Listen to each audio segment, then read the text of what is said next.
নমস্কার বন্ধুরা, আমি রাহুল। নতুন একটি ভিডিও থাম্বনেল দেখে বুঝতে পারছেন যে ভিডিওটা কি হতে পারে। খুবই ইনফরমেটিভ ভিডিও। যারা আমরা বুটেড স্যান্ডেল পছন্দ করি, এই পায়রাটা দেখে নিই এমন কেউ হয়তো নেই। ম্যাক্সিমাম ব্যক্তি আমরা এই পায়রাটা দেখেছি এবং খুবই পছন্দের পায়রা, খুব সুন্দর কোয়ালিটি। এবং আমরা চাই যে যদি এক পেয়ারই করবো, কিন্তু এরকম কোয়ালিটি করব। কিন্তু এটা পসিবল না। এই পায়রাগুলি প্রচুর পুরনো পায়রা, 2019 সালের ভিডিও। তো পায়রাগুলি নষ্ট হয়ে গেছে।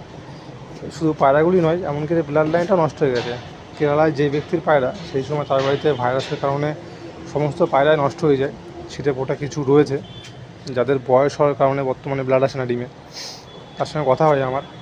আমি চেষ্টা করেছি, তারা যাকে যাকে পায়রা দিয়েছে মহারাষ্ট্রের দিকে, গুজরাটের দিকে, কারোর কাছে এই কোয়ালিটি বর্তমানে অ্যাভেলেবেল নেই।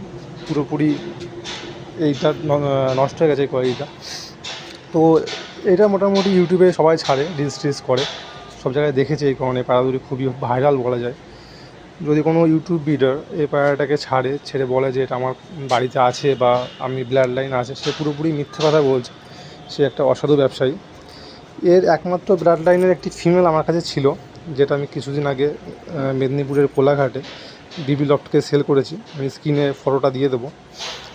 আর রিসেন্ট একটি বাচ্চা হয়েছে, মানে দুটি বাচ্চা হয়েছে ওই ব্যক্তির কাছে। তো আমি মেল বাচ্চাটা নিয়ে নেব।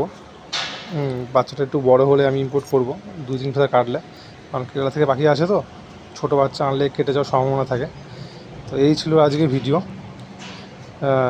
অসংখ্য ধন্যবাদ পুরোপুরি ভিডিওটা দেখার জন্য এবং পাশে থাকার জন্য।